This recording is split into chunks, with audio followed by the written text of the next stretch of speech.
ఓం శ్రీమాత్రే నమః. భక్తి అంటే ఎలా ఉండాలి?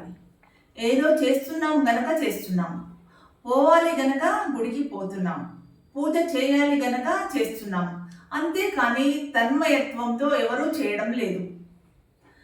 అర్చన చేస్తే ఆనంద బాష్పాలు రావాలి, పూజ చేస్తే ఆనంద బాష్పాలు రావాలి, నవవిధ భక్తులు ఏది చేసినా ఆనంద బాష్పాలు రావాలి.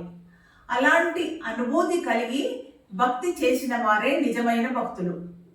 మిగతా వారు చేశామంటే చేశాము, వారికి ఫలితాలు కూడా అంతగా ఉంటాయని చెప్పలేము. అలాంటి భక్తుల్లో తన్మయత్వంతో దైవాన్ని నవవిధ భక్తి చేసి తరించిన వారు. శ్రవణం చేత పరీక్షిత్ మహారాజు, కీర్తనం చేత నారదుడు, త్యాగరాజు, అన్నమయ్య మొదలగువారు, స్మరణ చేత ప్రహ్లాదుడు, పాదసేవనం చేత లక్ష్మణుడు, భరతుడు, అర్చన చేత పృథు చక్రవర్తి, వందనం చేత అక్రూరుడు, దాస్యం చేత హనుమంతుడు, గరుత్మంతుడు, సఖ్యం చేత అర్జునుడు మరియు కుచేలుడు, ఆత్మ నివేదన చేత బలి చక్రవర్తి, శబరి, ముల్లా మొదలగు వారందరూ తరించారు.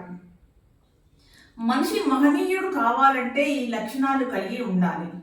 జీవితంలో దైవాన్ని నిరంతరం స్మరించాలి. జీవితంలో అంతరాత్మకు లోబడి జీవించాలి. జీవితంలో శాస్త్రాన్ని అనుసరించి జీవించాలి. తత్వ విచారణ చేసి జీవించి తరించాలి. యోగ మార్గంలో ఆత్మ విచారణ చేసి జన్మ రాహిత్యం చేసుకొని తరించాలి. సేవ కానీ, భక్తి కానీ, పరోపకారం కానీ గుర్తింపు కోసం, చప్పట్ల కోసం, అభినందనల కోసం చేయకూడదు. లోపల దుర్మార్గపు ఆలోచనలను వదులుకోవాలి. లోపల దుర్మార్గపు ఆలోచనలు వస్తే వాటిని దైవనామం ద్వారా తొలగించుకోవాలి. లోపల ఒకటి, బయట ఒకటిగా ఉండకూడదు. అదే అన్ని అనర్థాలకు కారణం. లోపల మనకు భక్తి లేదు, బయటికి ఉన్నట్లుగా చెబుతూ ఉంటాం. మొదట లోపల సరిచేసుకుని ఆధ్యాత్మిక మార్గం వైపు పయనించి భక్తి అంటే ఇలా ఉండాలి అని మహనీయులందరికీ ఆదర్శంగా నిలవాలి. జై శ్రీరామ్.